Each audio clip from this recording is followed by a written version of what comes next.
Good morning students, welcome back Shri Ram classes. आज हम करेंगे ब्रिटिश संविधान का नेक्स्ट टॉपिक लोकसभा की कार्य और शक्तियां। बीए पार्ट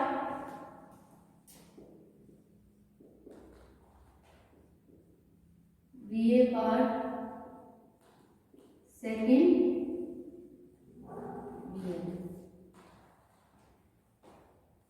का टॉपिक करेंगे हम ब्रिटिश संविधान। ब्रिटिश संविधान में कल हमने किया लोक सदन का अध्यक्ष स्पीकर। आज हम करेंगे लोकसभा की कार्य और शक्तियां। कल हमने क्या किया? संसद यानी व्यवस्थापिका का सदन, लोकसभा और लोक सदन। कल हमने किया लोक सदन की रचना, संगठन और उसमें स्पीकर का पद। आज हम करेंगे लोकसभा की कार्य और शक्तियों का वर्णन। लोकसभा की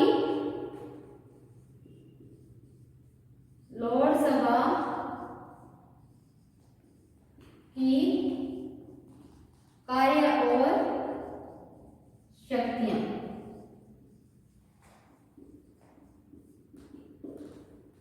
प्रारंभ में क्या था?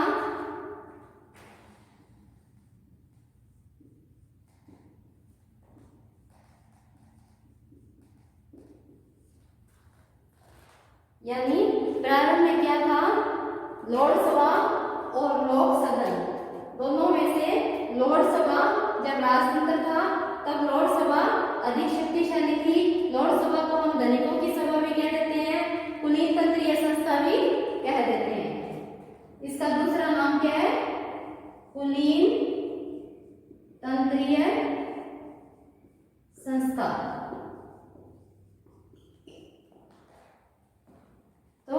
लोकसभा लोक सदन से अधिक शक्तिशाली थी। धीरे धीरे लोकसभा की शक्तियां लोक सदन के बराबर हुई। फिर उसके पश्चात लोकसभा की शक्तियां घटती गई और लोकसभा से शक्तियां निकलकर लोक सदन में आती गई। यानी हम यह कह सकते हैं कि जब राजतंत्र था तब लोकसभा अधिक शक्तिशाली थी और राजतंत्र से जैसे जैसे लोकतंत्र आता गया वैसे वैसे लोकसभा के हाथ से शक्तियां निकलकर लोक सदन के हाथ में, जो जनता का प्रतिनिधि सदन है, उसके हाथ में आती गई। यानी वर्तमान में लोकसभा वित्तीय सदन ही नहीं वरन एक शक्तिहीन सदन या महत्वहीन सदन हो गया है।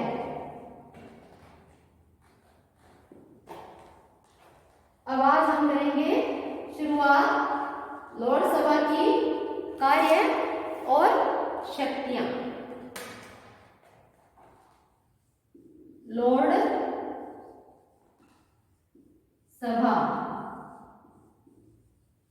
कुलीन तंत्रीय संस्था, याद करने में आसानी रहेगी कि कार्य और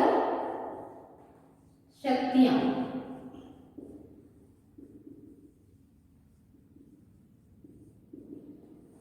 जैसे लोक सदन के अध्यक्ष को हम स्पीकर कहेंगे, वैसे ही लोकसभा के अध्यक्ष को हम क्या कहेंगे? Lord chancellor. Lord chancellor. तो यानी 1911 और 1949 का जो संसदीय अधिनियम पारित हुआ उसके पश्चात यानी लोकसभा की शक्तियों का ह्रास होता गया। यानी यूं कह सकते हैं लोकसभा की शक्तियां कम होती गई। अब हम इसकी सबसे पहले शक्ति का अध्ययन निम्नलिखित बिंदुओं के अंतर्गत करेंगे। पहला क्या है? व्यवस्थापन संबंधी शक्तियां। व्यवस्थापन संबंधी शक्तियां, व्यवस्थापन संबंधी शक्तियां।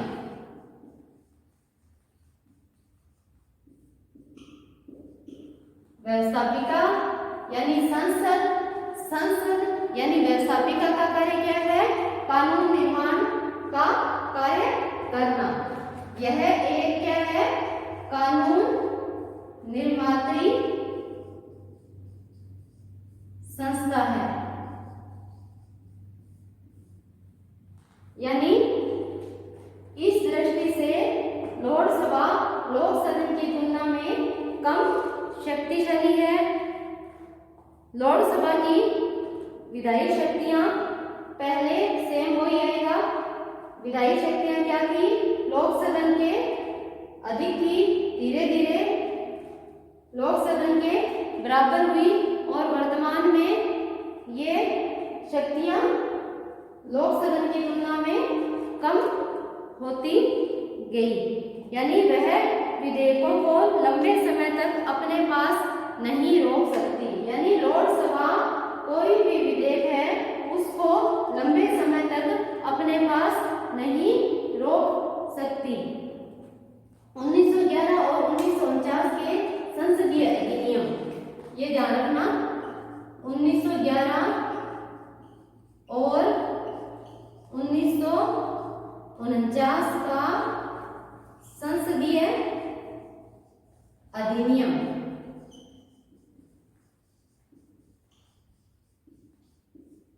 यानी 1911 का अधिनियम था।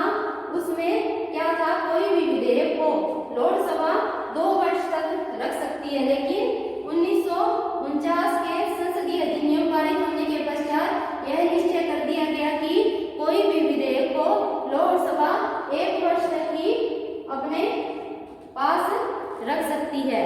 इस प्रकार इस अधिनियम में अब ये यानी वित्त विधेयक को सबसे प्रमुख होता है। जो वैसे तो कोई भी विधेयक दोनों सदनों में पारित किए जाते हैं, परंतु अंतिम निर्णायक स्थिति किसके पास होती है? लोक सदन के पास ही होती है। अब आते हैं इसमें वित्त विधेयक से संबंधित।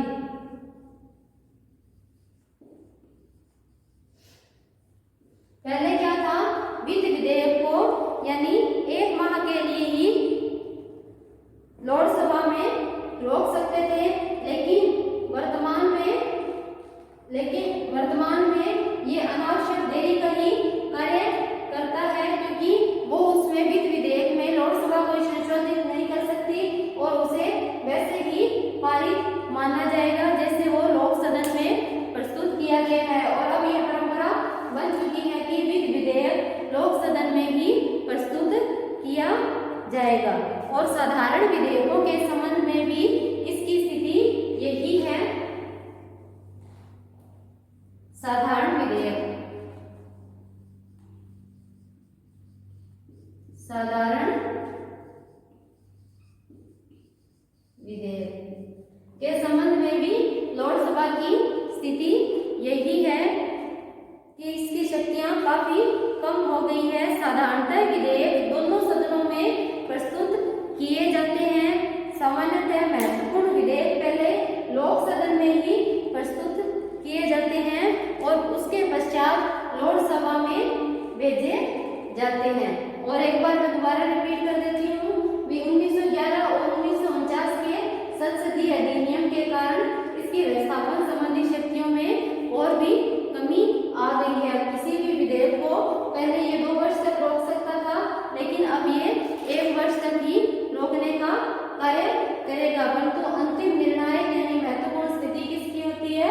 लोक सदन की होती है। दूसरा हम करेंगे कार्यपालिका संबंधी कार्य और शक्तियां। दूसरा पॉइंट हमारा आता है कार्यपालिका संबंधी कार्य और शक्तियां। कार्यपालिका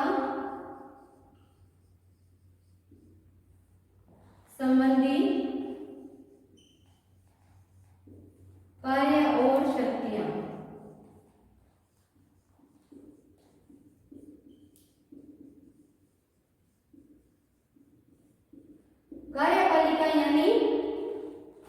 देश पर शासन करने वाला अंग,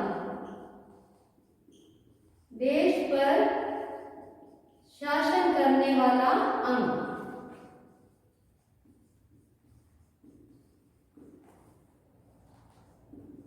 व्यवस्थापिका द्वारा बनाए गए कानून को देश में लागू कौन करती है, यानी प्रशासन कौन चलाता है, कार्यपालिका। तो लोकसभा की कार्यपालिका संबंधी शक्तियां सीमित होते हुए भी ये कुछ क्षेत्रों में महत्वपूर्ण कार्य करता है। लोक सदन की तरह लोकसभा को भी यह अधिकार प्राप्त है कि वह प्रशासन के प्रत्येक पहलू, प्रशासन के प्रत्येक पहलू, वह प्रशासन के प्रत्येक पहलू व समस्या के बारे में प्रशासन से पर्याप्त वाद विवाद कर सके, सवाल जवाब कर सके। ये अधिकार लोकसभा को प्राप्त है और इसके साथ ही वह नीतियों और कार्यों पर खुला वाद विवाद कर सकता है और न्यायालयों को उनके पद से हटाने की बात का निर्णय होता है तो भी लोक सदन और लोकसभा दोनों सम्मिलित रूप से ही निर्णय लेते हैं। इस प्रकार प्रदत्त व्यवस्थापन के कारण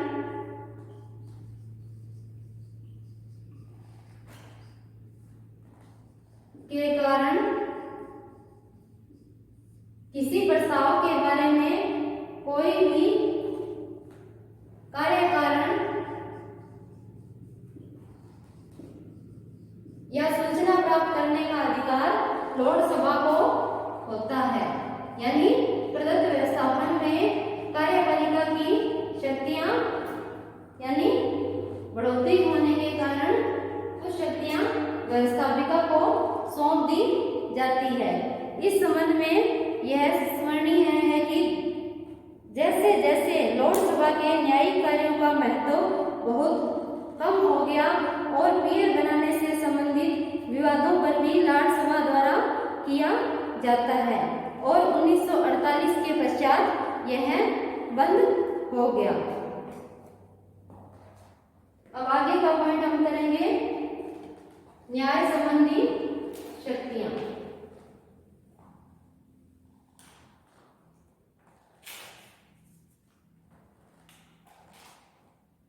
न्याय संबंधी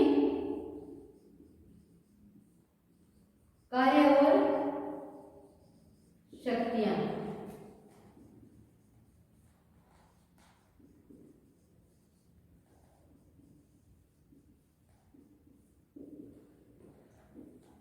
न्यायाधीशों की नियुक्ति से संबंधित यानी कार्यपालिका व्यवस्थापिका द्वारा बनाए गए कानून वैध है या अवैध है, यानी नागरिकों के हित में है या नहीं, इसकी जांच कौन करता है?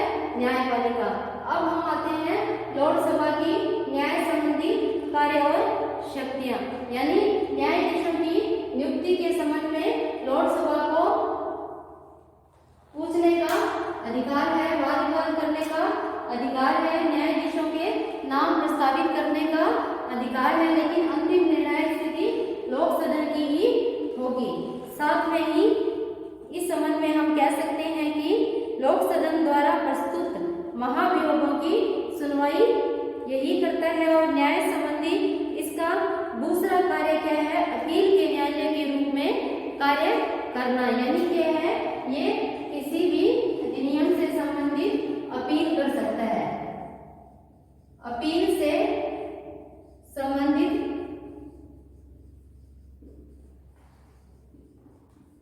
कार्य कर सकता है। अभियोगों की सुनवाई कर सकता है, पीरों की नियुक्ति में अपना पद या अपना सुझाव दे सकता है। अगला पॉइंट हम करेंगे पुनर्विचार संबंधी कार्य और शक्तियां।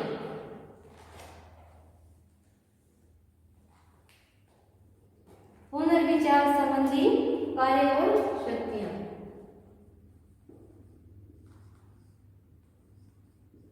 पुनर्विचार संबंधी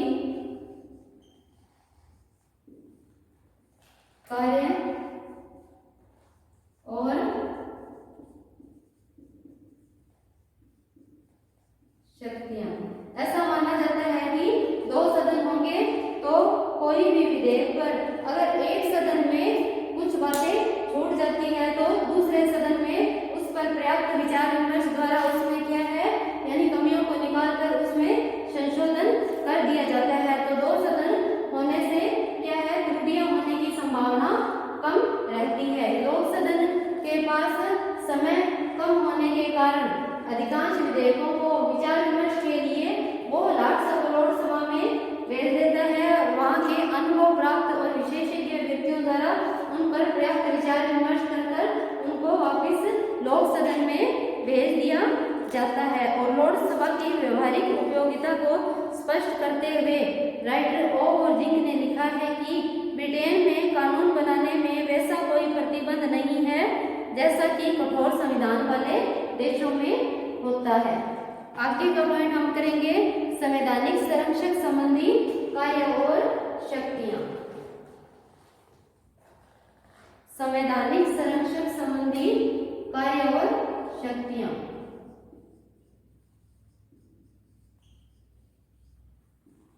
संवैधानिक संरक्षक संबंधी कार्य और शक्तियां।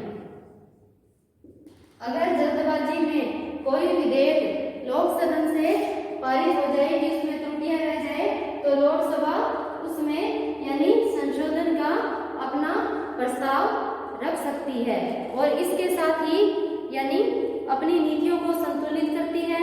वह सरकार की निरंकुशता पर भी रोक लगाती है। लोकसभा के पास 1 वर्ष की देरी करने का भी ये अधिकार प्राप्त होता है तथा उन्हें वह अस्वीकार भी कर सकती है और सरकार की नीतियों को सार्वजनिक विवाद का विषय भी बना सकती है। यानी जो सरकार की नीतियां हैं उनको सार्वजनिक विवाद यानी जनता के समक्ष भी रख सकती है और इसके अतिरिक्त इस प्रकार लोकसभा जनता और उसके प्रतिनिधियों पर अत्याचार होने से बचाती है। यानी जनता और उसके प्रतिनिधियों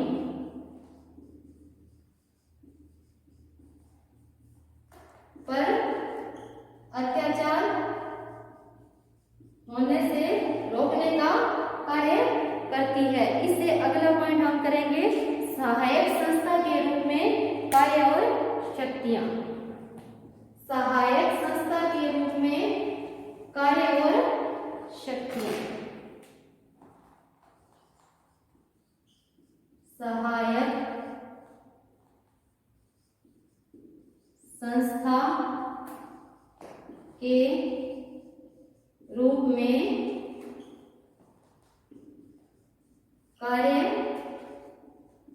और शक्तियां। लोकसभा कानून निर्माण में संशोधन में कोई विधेयक प्रस्तुत करने में लोक सदन के सहायक के रूप में सिद्ध हुई है और लोकसभा अनेक तरीकों से कॉमन सभा के विधायी कार्यभार को हल्का करती है। विवादास्पद विधेयकों को सबसे पहले लोकसभा में ही प्रस्तुत किए जा सकते हैं। विवादास्पद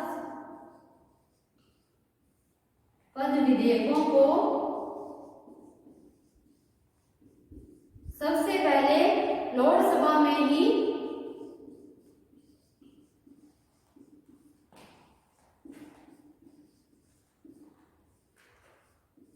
प्रस्तुत किए जा सकते हैं।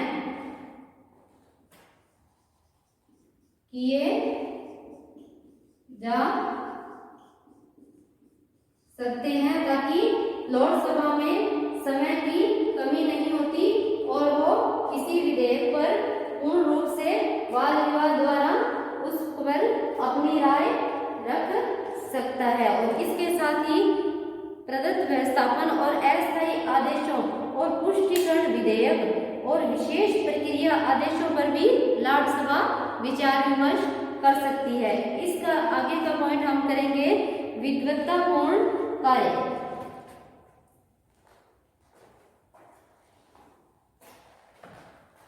विद्वत्तापूर्ण कार्य।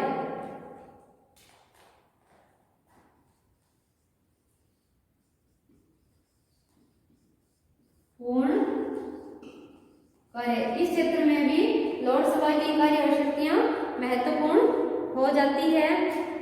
लोकसभा विद्वता का भंडार है। इसके सदस्यों में वयोवृद्ध, अनुभव प्राप्त भूतपूर्व प्रधानमंत्री, मंत्रीगण, सेनापति, विधिवेत्ता, धर्मज्ञानी, वित्त विधेयक व श्रमिक नेता आदि व्यक्ति होते हैं। और ऐसे सदस्यों को सार्वजनिक विषय पर विचार अधिक सुस्पष्ट और सटीक होते हैं और ये लोग अपने विद्वता भरे विचारों से राष्ट्र को लाभान्वित करते हैं। यानी हम ये कहेंगे कि लोकसभा में अनुभव प्राप्त, ख्याति प्राप्त, रिटायर्ड प्रधानमंत्री, मंत्री, रिटायर्ड न्यायाधीश और योग्य और अनुभवी विद्वान व्यक्ति इसमें सम्मिलित होते हैं और वे अपने विचारों से या अपने कार्यों से हमें लाभान्वित करते हैं। किसी विधेयक के बारे में पर्याप्त विचार विमर्श करके अपनी राय से हमें सहयोग प्रदान करते हैं। इस प्रकार आज हमने संसद का दूसरा सदन लोकसभा की कार्य और शक्तियों का वर्णन किया। आगे हम